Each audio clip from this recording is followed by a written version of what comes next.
Cannabis Common Sense, the show that tells the truth about marijuana and the politics behind its prohibition.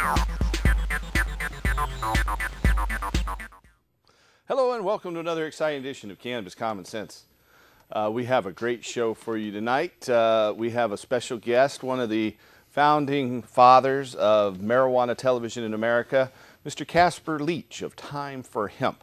This is their 20th anniversary when they started producing videos back in LA back in 1991. So he's a guest on the show tonight.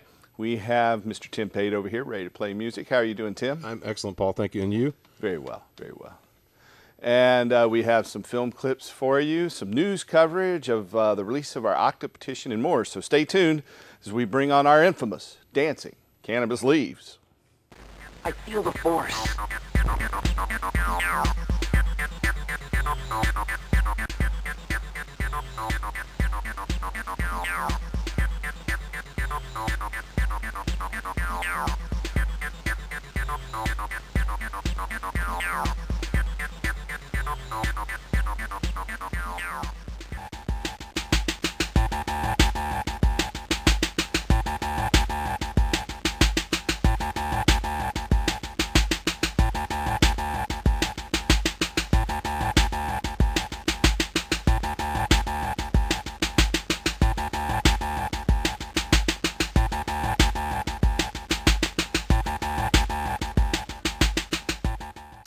All right, we are going to play a little film clip now. We just released our turned in 2,200 signatures back on January 4th for our Oregon Cannabis Tax Act petition.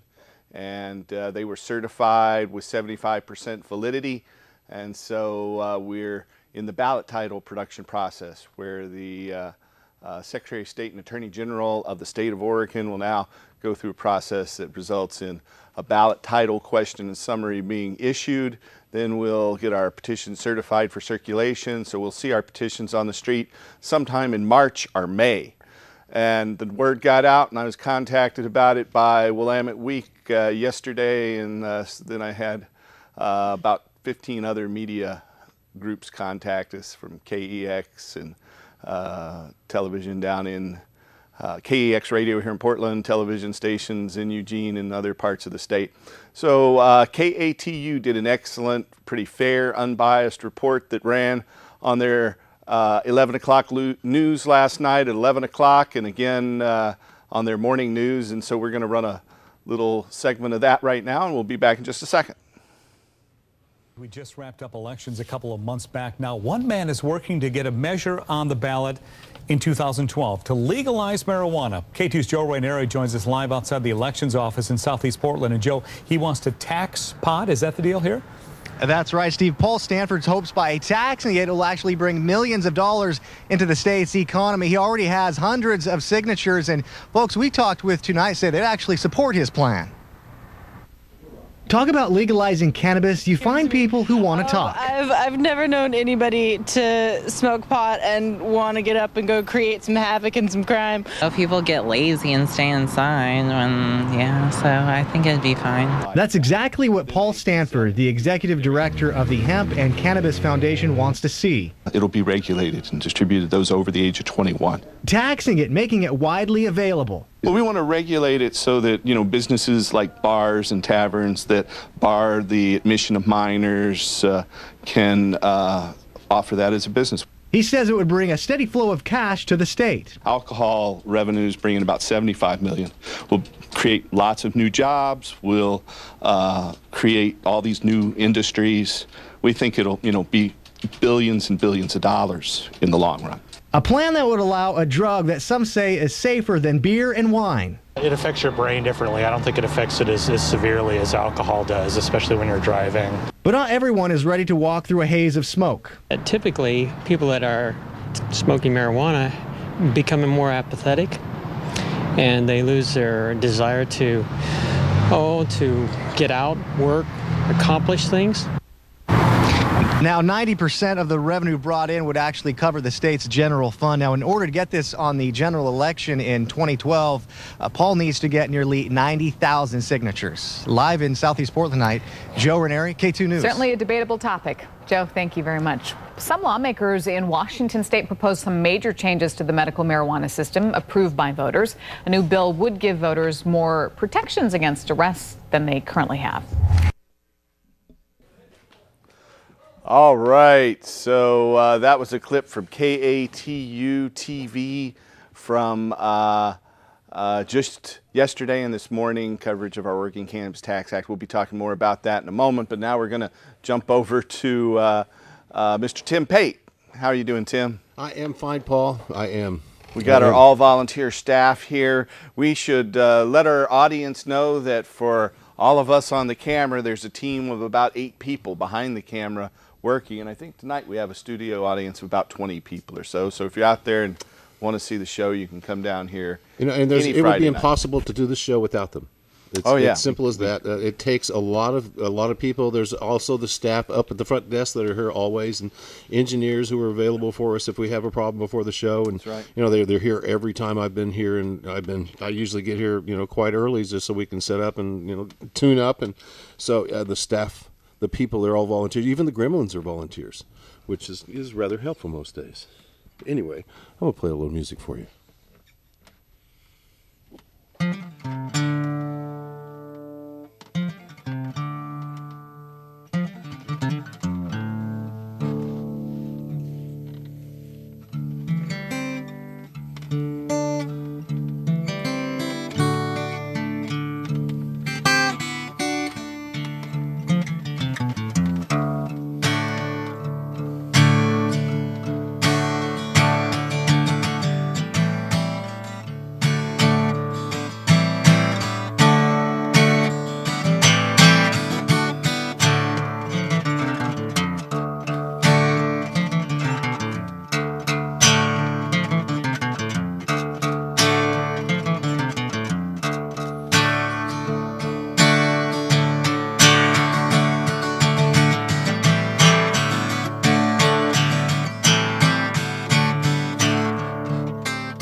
Tim Pate. Thank you. Thank you very much. That's Tim Pate playing music for us now. Now we'll be taking your calls at 503-288-4448. That's 503-288-4448. We'll be taking calls right up to the top of the hour. If you have a question about ending adult marijuana prohibition, restoring industrial hemp, or helping medical marijuana patients, then give us a call. Hey, Tim. Welcome to the show. I'd like to welcome you to the show, Casper. There we go. Okay, this is Casper Leach, the father of modern American television in cannabis in the United States. Casper, welcome and thanks for taking time for hemp. I couldn't resist there. That's true. There you go. Yeah. Thank you so much. It's quite a thrill to be here. Well, it's great to have you. It's great to have you. So, you have been broadcasting as of this month. What was it, January 5th? January 5th, 1991, Time for Hemp made its debut. What was the topic? We had Chris Conrad. It was the first guest. And we good. had the hemp kit that he took around where it showed the paper, the fiber, the fuels, the little oils that you made, and we talked about all the products. And so he was running businesses for commerce in hemp. Or the Business Alliance for Commerce. Yeah, BAC. Hemp. That was it. Business Alliance for Commerce and Hemp. And he and Jack Hare and Lynn and Judy Osborne were all working on this little book called The Emperor Wears No Clothes. And I had been hired by Jack Hare to run his office because it was in disarray, and Jack wanted to focus on tour and get his book out. And so I went to work, and they were also doing this little thing called the California Hemp Initiative. He was trying to get what seemed to me a fantasy of getting 6 marijuana plants, if you're a medical person, to be able to grow them in your own yard without fear of prosecution. And I had suggested to him that maybe we could take some time down at Community Cable Access and do a TV show and take from that sound bites and take from that audio, video bites, and use them for commercials for TV and radio, because we were fighting the California Hemp Initiative was fighting the Drug-Free Partnership for America, and they had a large treasure chest. You have a pretty interesting background there, working for Jack Hare and helping Captain Ed Adair and more things, but you've also had a number of rather illustrious guests, including Willie Nelson, Tim Leary. I was blessed. I didn't think the series would be much more than 3 or 4 segments. It was really done for the California Hemp Initiative, and activists from all around America began showing in on community cable, and so we started doing more segments. And I get a telephone call from Gatewood, who'd been a guest on the show, and Gatewood said that he had a friend of his who wanted to be a guest. And I thought, well, you know, maybe another politician or another person who's got a little hemp business. And I hear this voice that I pretty much recognize from doing music. And it turned out to be Willie Nelson. And Willie had seen the show in concert while he was traveling across America. And when he decided to endorse Gatewood as a governor candidate for Kentucky, Willie also wanted to be a guest on the show. And Gatewood said, I can make that happen. I know the guy who has the host. And well, so I was blessed to be introduced also by Gatewood Galbraith to Willie Nelson back there in 1990, just before that, I guess. Was it? Yeah, sometime right around that. But I didn't have a TV show at that time. So, but I had a lot of good fun rolling joints on Willie Nelson's bus way back there. And he was on a tour with the Highwaymen, which is like a country music supergroup. And now you produce a radio series 5 days a week. I do. It's on the American Freedom Radio Network. I do. That's a 25-station network. And I was lucky enough to have a lot of video clips from the old series, so I put together a website. I was one of the first marijuana websites out there. I came out in 1999 with timeforhemp.com. And I began showing the film clips from Willie Nelson's interview and Dr. Tim Leary and Steve Bloom and Jack Hare, and made them free to download. And then in 2007, Gatewood Galbraith again said, why don't you take your TV show and put it into podcast? And I said, no one listens to podcasts. I think it'd be a waste of time. And Gatewood said, no, really, it'd be something you should do. So Gatewood finally talked me into doing it. And on July 4th, 2007, we released the very first Time for Hemp podcast. 2 weeks later, we had over 2,000 people who had subscribed to the RSS feed. And by the end of a year, we had over 180,000 people who were listening. And then AmericanFreedomRadio.com suggested that I take the show to their network, and it's now heard all around the world on AmericanFreedomRadio.com Monday through Friday, and on AM/FM stations all across America. Excellent. So, excellent. Right. Good job. Well, you know, we take viewer phone calls here tonight, and we've had a patient caller standing by. So welcome to our show, caller. Hey, Paul. Hi, Howdy. guys. How you doing tonight? Good evening. Very well. How are you? Terrific. First, I want to start by saying thanks for everything you do. This is Grace. I'm with Oregon Green Free, and I know you know us. Grace. So my question tonight, guys, is what's going on with the dispensary? I don't hear anything coming up in 2012, anything that's going to be on the ballot.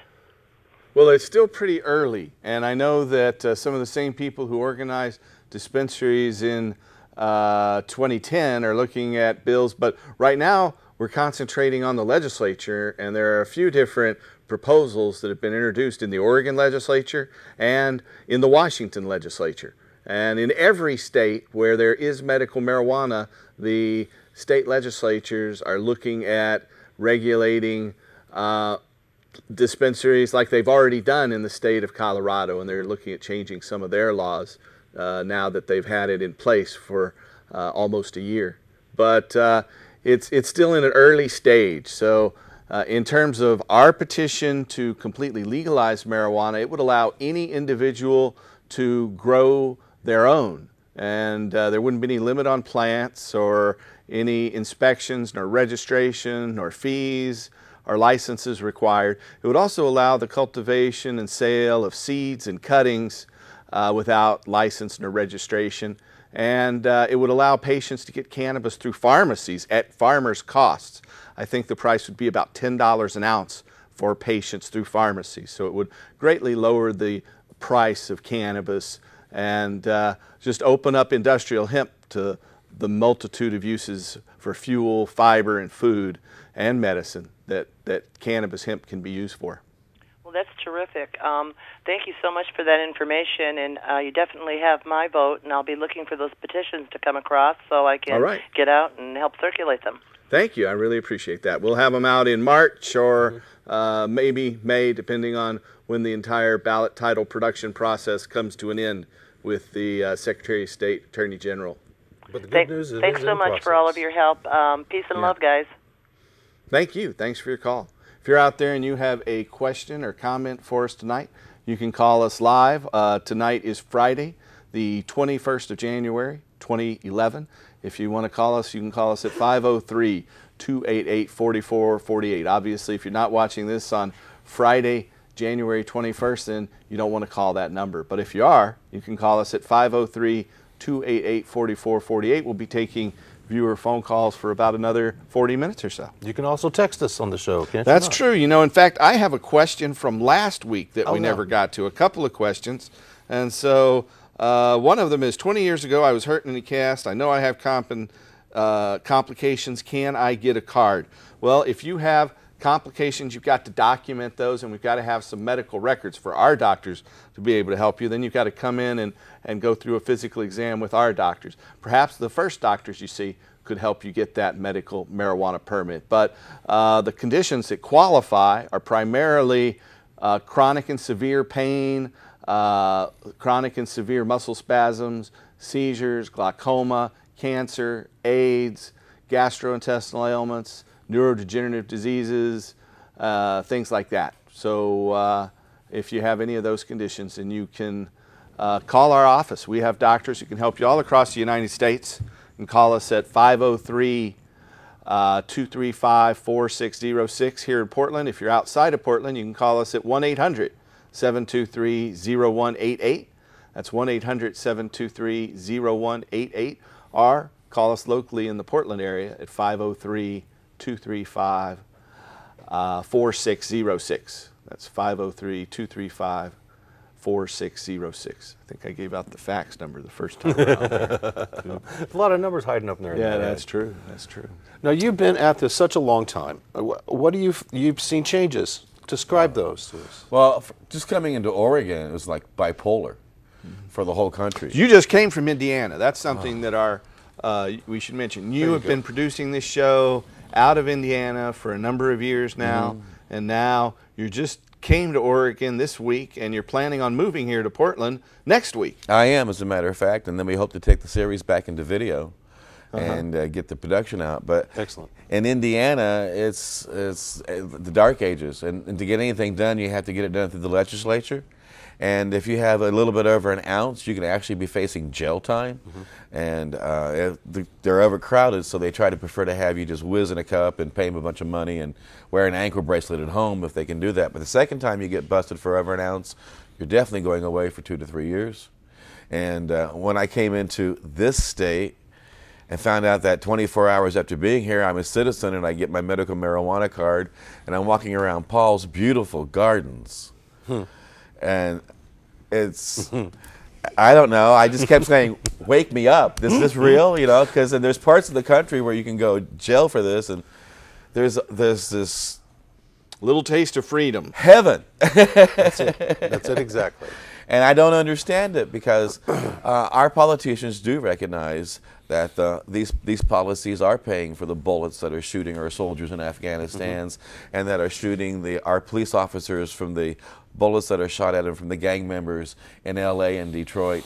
And it's because of their policies that we are going broke and cannot afford to have a police department, that they had to lay off people and up in 164, but yet these policies go on in these wrong states, and then you come into a place like Oregon where they have sensible policies, medical marijuana for people who need it, the ability to grow it. Because I remember in Alaska, you could have an ounce of marijuana and not go to jail, but you couldn't buy it, you couldn't sell it, you couldn't grow it. It basically had to fall from the sky like manna. That's it. Yeah. Good luck with that. Yeah, really. It just doesn't work that way, does it? So yeah, I've seen a lot of differences, and I can tell you that a lot of people say that we're not winning, but we are. The prohibition will go away eventually because it's a failed policy, and right before the Depression, started taking an upswing, and we got out of the Depression. How did we do it? We ended prohibition and began creating jobs. There you are in the garden, taxes. Jasper. You can. Yeah, that see, beautiful garden. There you are. Yep. Taller than you are, see, and that's where you want them. Taller than, and he's going to transport them outside so they can get even like 15 feet tall. Oh, yeah. See, we got another picture of you here. And it totally there just you are. Wow, I couldn't believe it. There.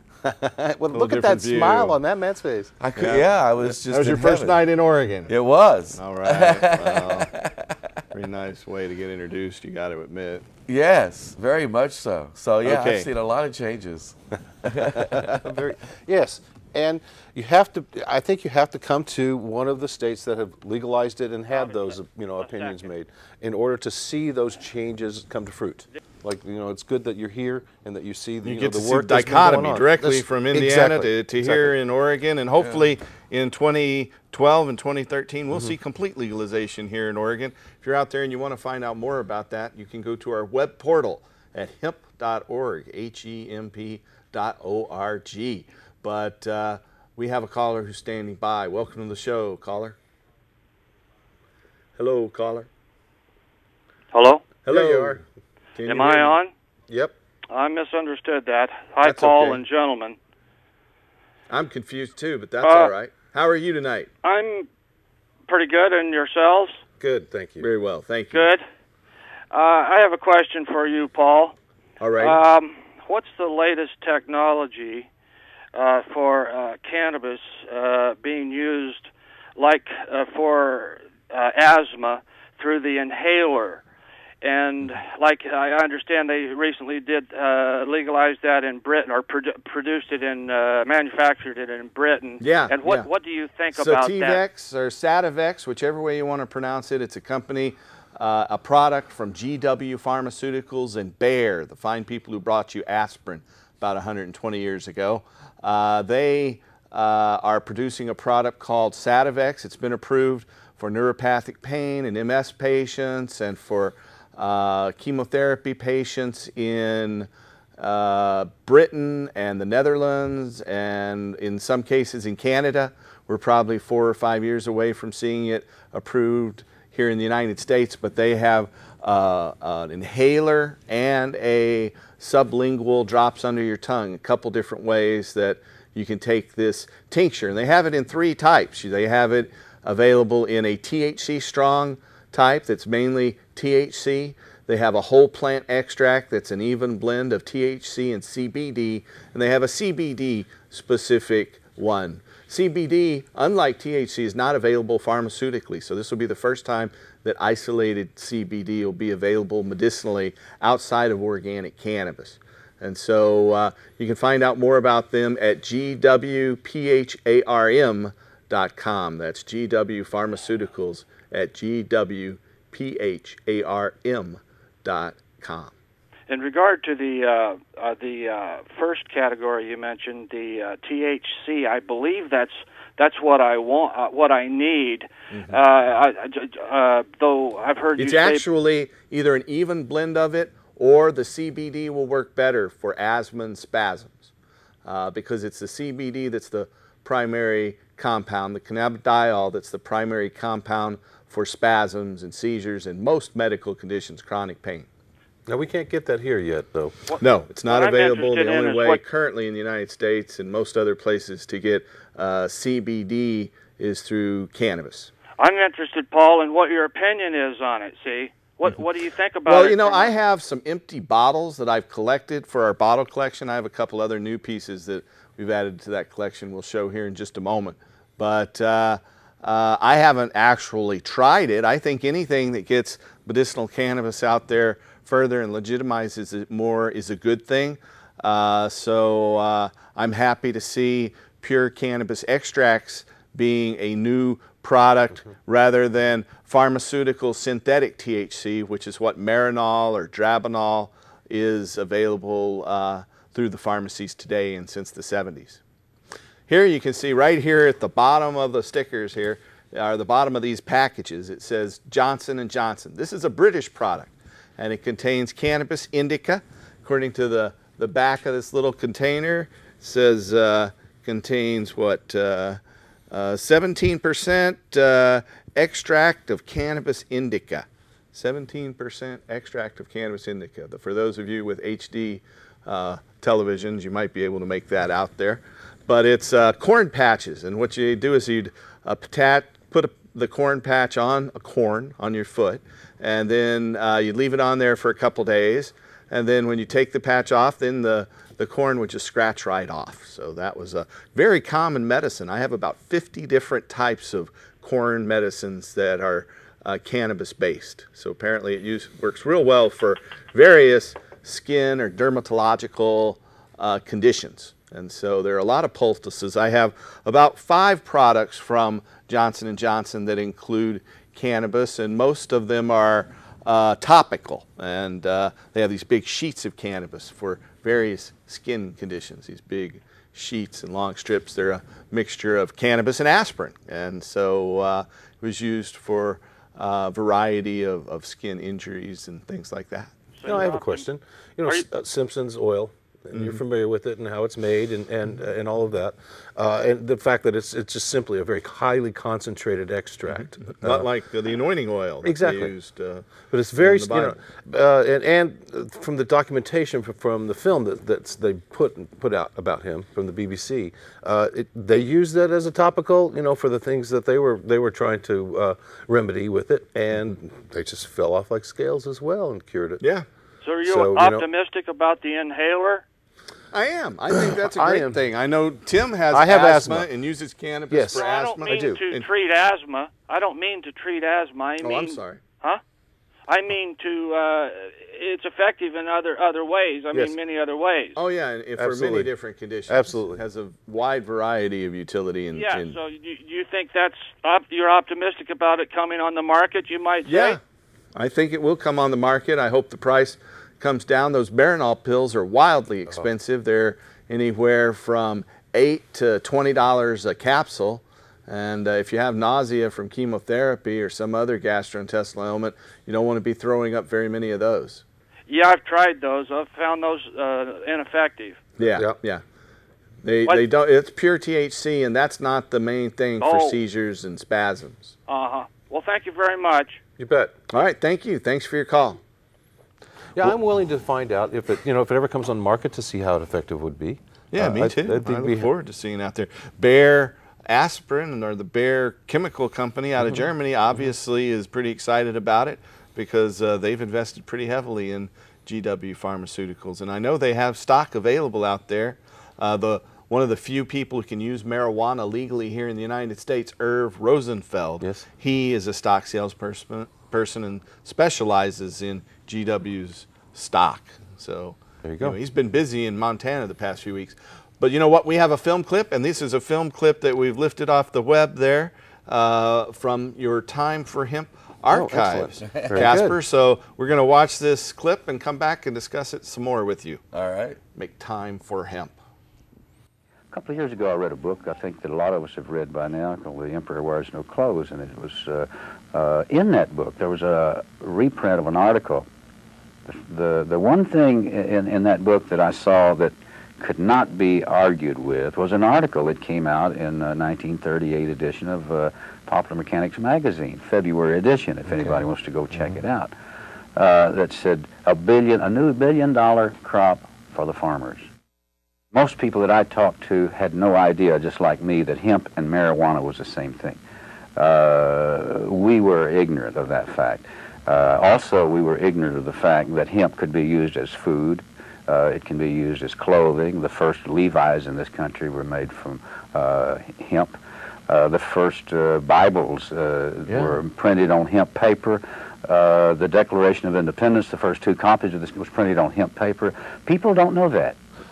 The leading agricultural crop there in 1937 was hemp. When they took that away from the farmers, it would be like taking wheat away from Kansas, cotton away from Texas. It's just devastating what has happened to the farmers in that area since their leading agricultural crop, which, as we've all seen, is a very beneficial, and not only beneficial, necessary plant that the earth needs. If it wasn't supposed to be there, the big guy wouldn't put it there. You know, he didn't make no mistakes. So he put hemp here for a reason. One of the reasons, I believe, is that the root is like 10 to 12 inches long, which literally holds the planet together. Now, what happens when you eradicate a plant from the planet? If you check history, every civilization that has gone under since the beginning of time has gone under because of soil erosion and the inability of the people to be able to feed themselves. Now, is that a serious problem today? Look at Bangladesh. Look at the places on the planet where hemp has been made illegal to grow. In the state of Iowa, that state in the last 100 years has lost over 50% of its topsoil. Wow. So we're talking about farming areas that are going down the drain because of some some very well-planned conspiracy to take the hemp plant off the planet to keep it from being competition to the other products that it would be competition to, your petrochemicals, your paper, all the textiles. Now, business is business, as they say, and anything is fair in love and war. But when you start taking something that valuable away from the planet, you're affecting other things other than just business associates. You're affecting our children who eat, and you're affecting yourself and me. We're taking food away from, healthy food away from our families, and we're taking the healthy soil away from our planet. Knowledge, education, I think this is the first thing that has to be done. The American farmer has to be made aware that 50 years ago this was a legal crop, and why was it taken away? I think he has to start asking himself, why is this hidden from me? Let his curiosity start growing. Why did my grandfather plant hemp, and why can I not plant hemp? Now, I've heard all about the big scare of the marijuana thing, but most people who have lived any length of time at all and have been around anything at all on this planet knows that if we have any serious problems in the world, which we do, marijuana is not one of them. No, not really. Not one of them. When you start listing our serious problems, it's way down on the list somewhere. And it might be even one of our greatest assets that has been disguised to make appear to be a bad guy. So I think what the farmer should do, and not only the farmer, every taxpayer out there, everybody who's affected, everybody who eats food, should start wondering, why are we so kept in the dark over this one plant, the hemp plant? The fact that you're able to do this television show, and I'm here talking on it, and if people are able to watch it on their television, it means that this idea has come. It's time for people to consider it and make a decision, one way or another. And it's a question you have to ask yourself. Is it important? Is the planet worth saving? Can hemp really save the planet? If it can, why is it kept such a secret from us? Ask yourself these questions, call around, do some research, and make your own conclusions. It's a threat to the petrochemicals. It's a threat to synthetic energy. So naturally, it's going to be a battle to be fought. Farm Aid funds many different organizations, agricultural movements in all the states, all the areas, and it's very simple to find out who in your area represents the farmers, the Farmers Alliance or whatever. There's many organizations, and you can look in your phone book or ask your neighbor and find out who Or you can also call 1-800-FARM-AID. Cool. So he's still doing Farm Aid here 20 years later. Yes, he looks a lot younger. You look a lot younger. I used to look a lot longer way back then, too. We all did. Yeah, I had hair We were then. around. Yeah. Oh, that was you. That was me. Okay. Yeah, back when you had hair. Back when I had hair. All right. All right. And if you watch, you see that the leaf wilts. The leaf wilts a little bit during the show? It's a legitimate marijuana leaf. Willie was freshly picked, huh? So that was in 91? 1991. Back in October of 1990, I was with Willie when he drove from Lexington, Kentucky, across the state of Kentucky to Louisville and did a benefit concert for Gatewood Galbraith. And that was a pretty neat and historic show. And you know what? The ramifications of that journey still reverberate and are growing. Right. Willie's heavily invested in biodiesel. He's going to be doing a big biodiesel concert this summer and a lot more things. So and we have his children playing at our Hempstock Festival. We do. And one of his sons, Lucas, and his band, what's it, The Real, Challenge of the Real, or Lucas, Nelson, and Promise of the Real. That's it, The Promise of the Real. I knew you'd get it. I got it finally.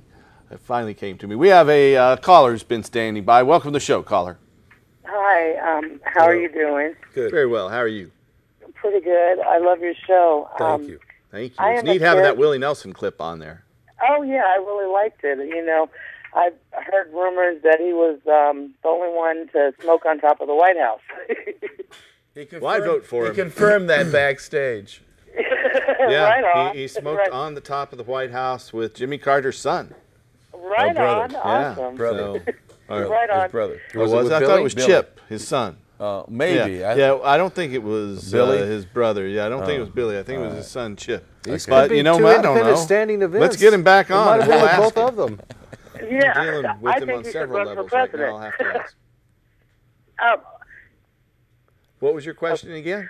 My husband has a form of Tourette's, and he uses the medicine to help his twitches. And I'm his caregiver, and his grower has denied him his medicine. What do I do? Well, you can take them to small claims court or regular claims court. It costs money to sue them. Usually patients win. The truth is that the plants and the medicine belong to the patient. And so if you take them to court, you'll win.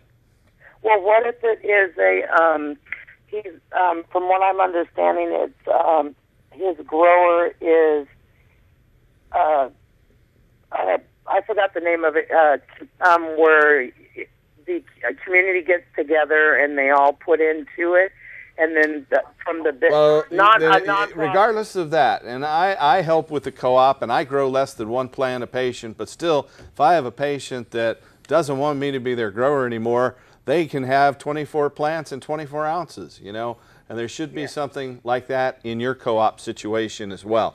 There should be some opt-out agreement, and so you can change your grower and start growing yourself or find another reputable person, but regardless of that, that person's made a commitment to you and they aren't living up to their commitment, and you should be able to find out why, and if they don't want to answer it, you can take them to court.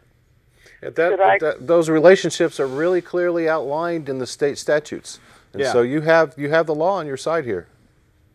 Should I contact Oregon Norm?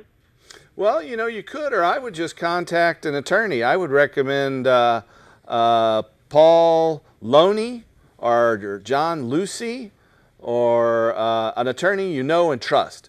But I can recommend without hesitation Paul Loney and John Lucy. They're both normal attorneys that work with National and Oregon Normal. Okay, awesome. Well, thank you very much for your time. I appreciate that.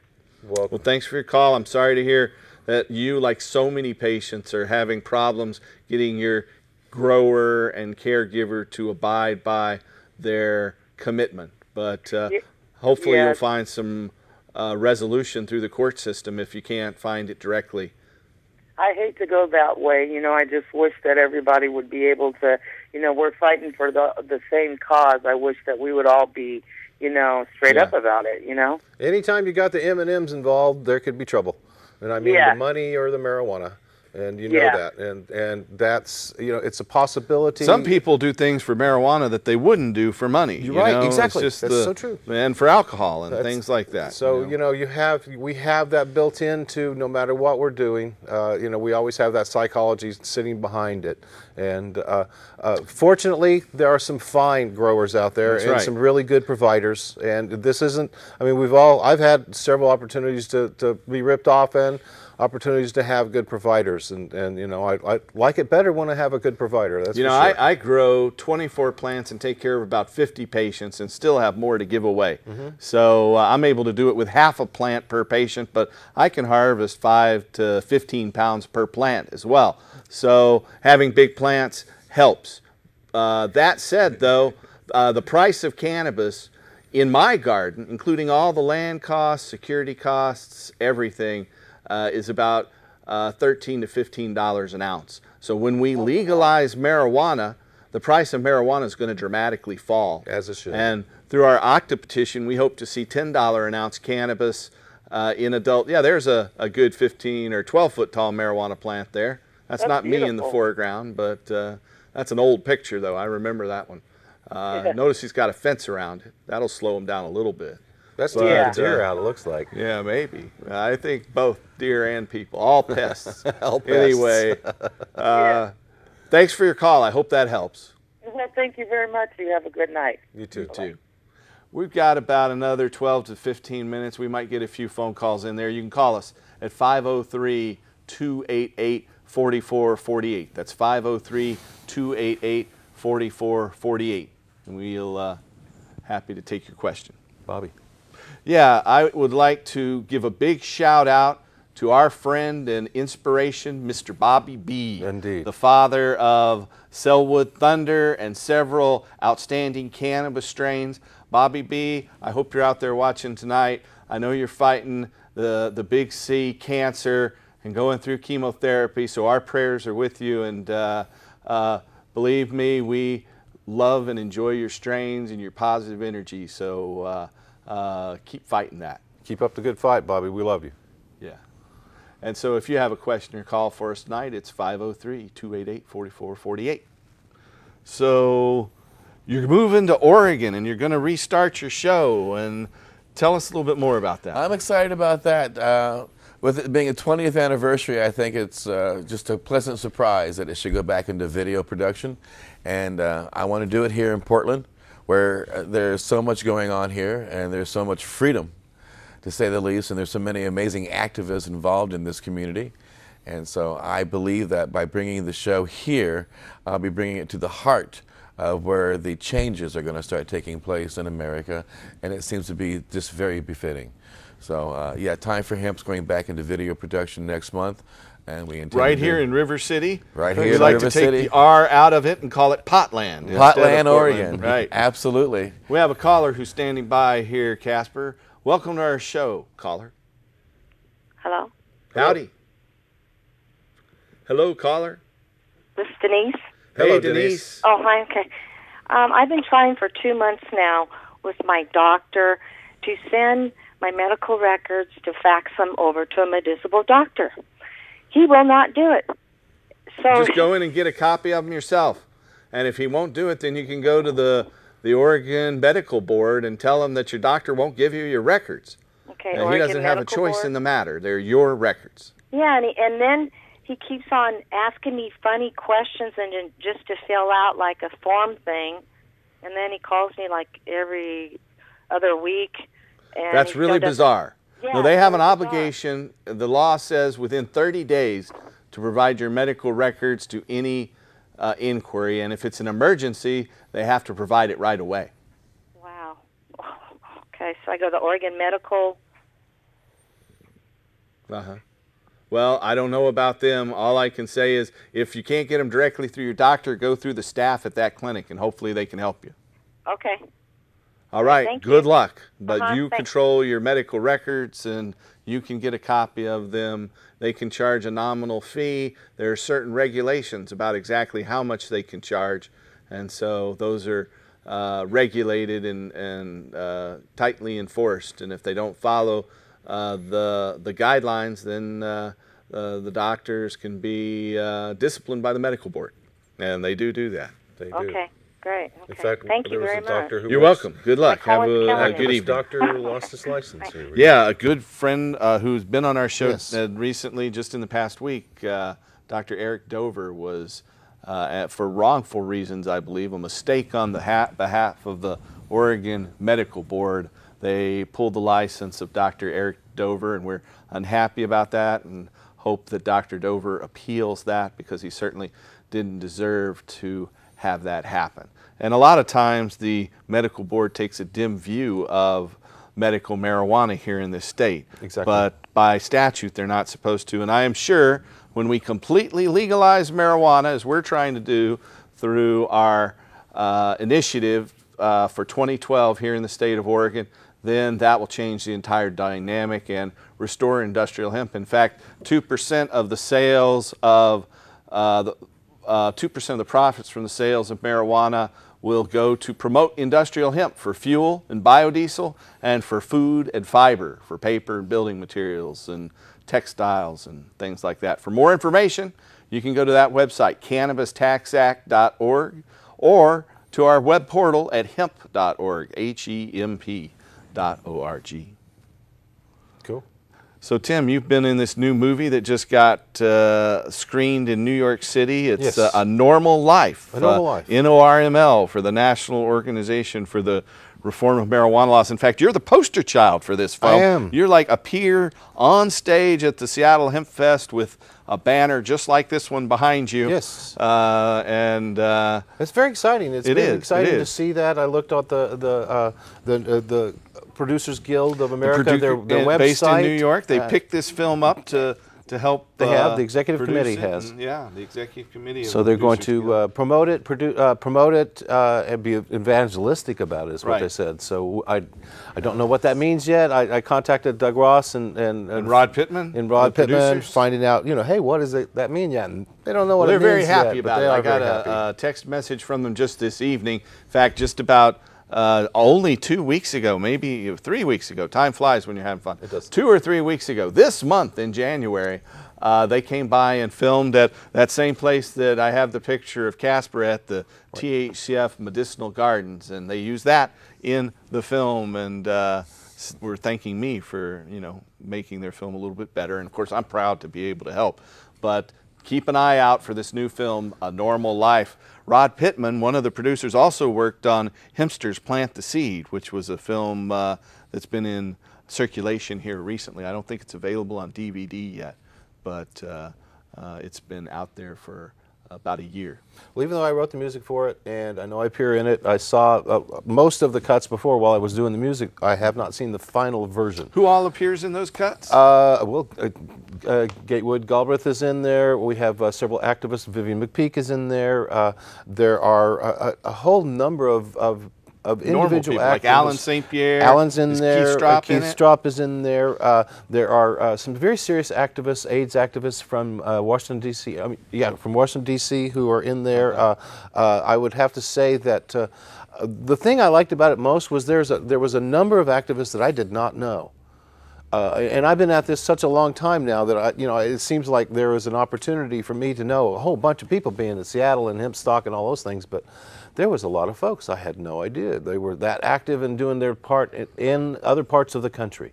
And so I was impressed with the level of interviews and the shots that they had. So all in all, I'm pleased to be a part of it, and hope that the rest of the country receives it as well as the executive committee did. That'd be nice. Me too. So that's A Normal Life. Stay tuned for Yes. that. Hopefully we'll have the producers on and some film clips of that in the near future. That's true. We have another caller standing by. Welcome to the show, caller. Hello, caller. Hello? Hello. Howdy. Hi. Paul, you were mentioning something about inhalers earlier tonight. I wondered if you could elaborate on... About the what? Inhalers. Oh, inhalers. Well, a gentleman had asked whether Sativex, this new cannabis extract medicine that's being developed by GW Pharmaceuticals and Bayer, the aspirin company from Germany, they're producing two types of ways to receive cannabis, medicinal cannabis, and they're pure extracts of the cannabis, the oil, and it's in a spray, an inhaler spray, and in a sublingual drop that goes under your tongue. And those are produced by GW Pharmaceuticals, and you can find out more about it by going to their website, gwpharm.com, for more information. All right, thank you very much. You're welcome. You know, several times a year I read news on our hemp news segment at the top of the show that covers the latest developments on GW Pharmaceuticals. So it's a story we cover here on Cannabis Common Sense several times a year as new developments happen, whether it's being picked up by the Health Canada or approved in the Netherlands or Great Britain, or a new study comes out for its use in neuropathic pain or for spasms and lots of other conditions. So it's something we talk about quite a bit. It's good that the pharmaceutical companies are realizing the effectiveness of this. Well, there's a big band of pharmaceutical companies, a research group, the International Cannabinoid Research Society, and they meet in various countries every year. They met this year, or in 2010, in Sweden. In 2009, they met in Scotland.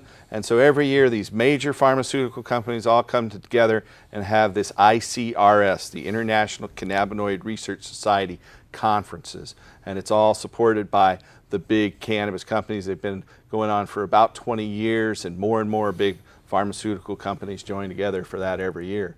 We have another caller, though. Welcome to our show, caller. Good evening, gentlemen. Good evening.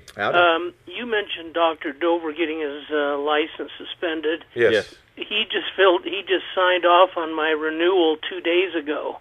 So does that mean I've got to go through the whole process again?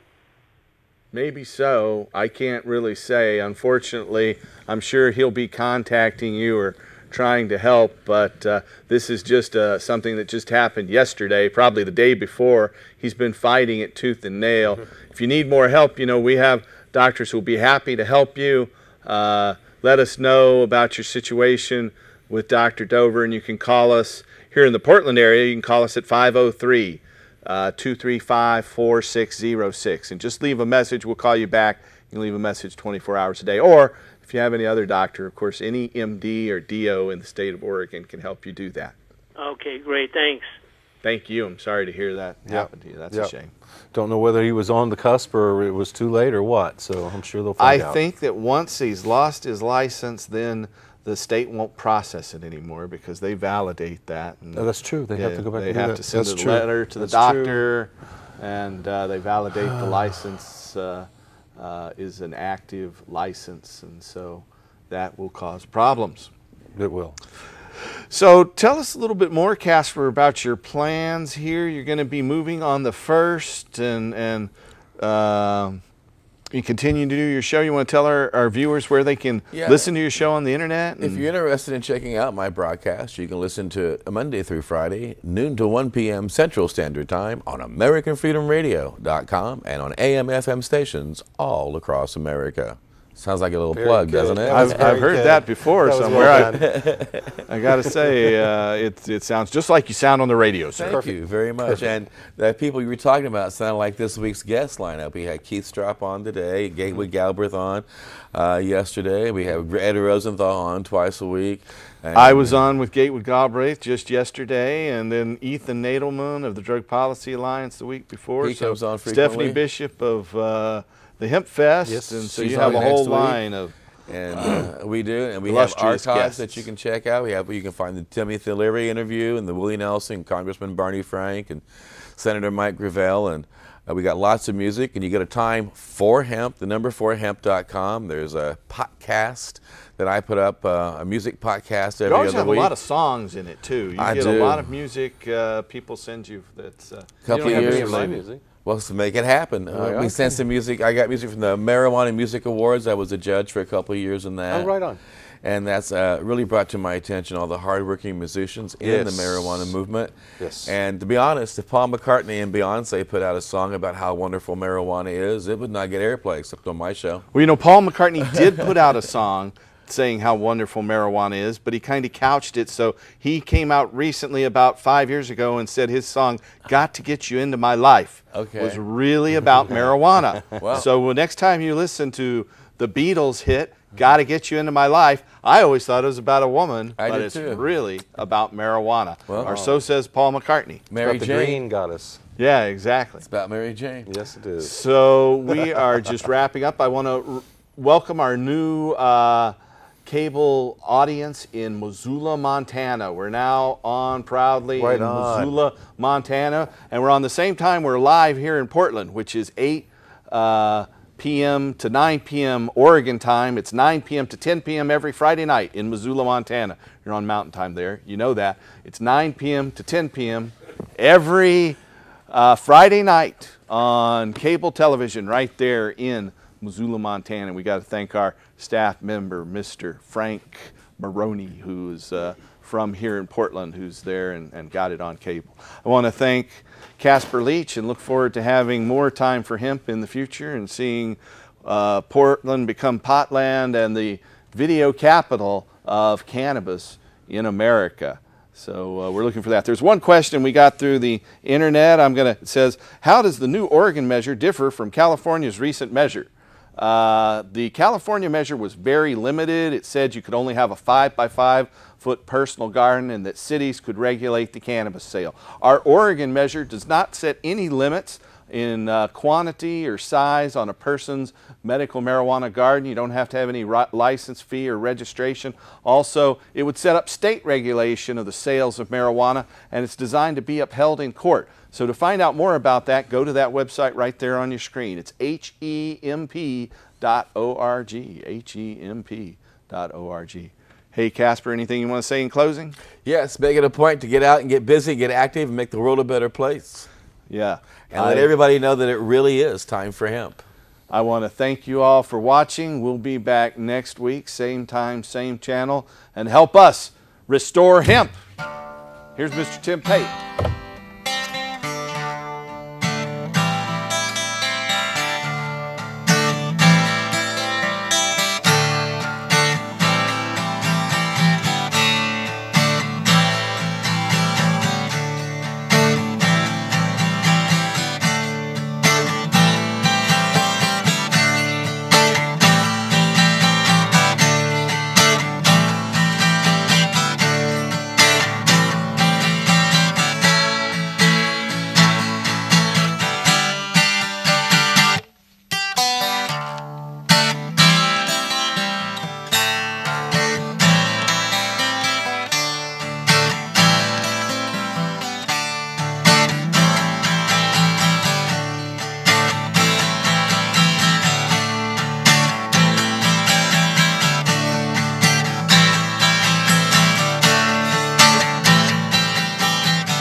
Next week, folks.